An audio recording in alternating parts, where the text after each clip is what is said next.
We have a question from the chat from Power666.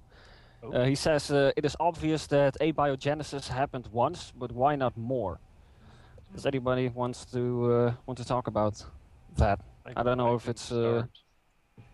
Okay, Bear. From what we understand of abiogenesis, there were certain conditions that were required, including a very low oxygen content in both the seas and the air. And we don't have that today. The oxygen content is way too high for abiogenesis to work the same way. Could there be another abiogenesis that works differently? Sure, but we don't know how that would happen until it actually happens. We can't predict in science that way. Could be happening on another planet, too. Mm-hmm. I would say, I mean, yes, apart from it happening elsewhere in the universe, which is fairly probable if you, as long as you accept that abiogenesis is possible.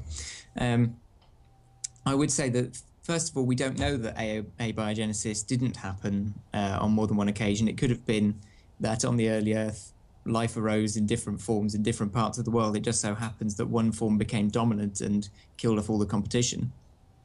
But as for abiogenesis happening today, there are several problems with it, and there are several problems with, who is it? The peanut butter man. It's not Dwayne Gish, is it? But no, that's Jonathan Wells, I think. Jonathan Wells? Okay. But there is a problem with it happening today in that, first of all, it is very unlikely to happen the same way that we believe it happened in the past, namely that RNA was the first self-replicating molecule, simply because just about all forms of complex life secrete RNA's enzymes in order to break down RNA, and that's a mechanism that has developed to protect against viruses, because viruses more often than not use RNA genomes.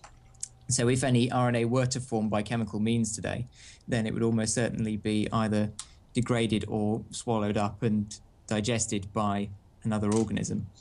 And as Chris says, there's far too much oxygen in the air now, courtesy of the plants, which is why the reducing conditions that were needed to form things like the bases of DNA and the amino acids simply aren't around anymore. I mean, we've got off topic, but it was quite an interesting question.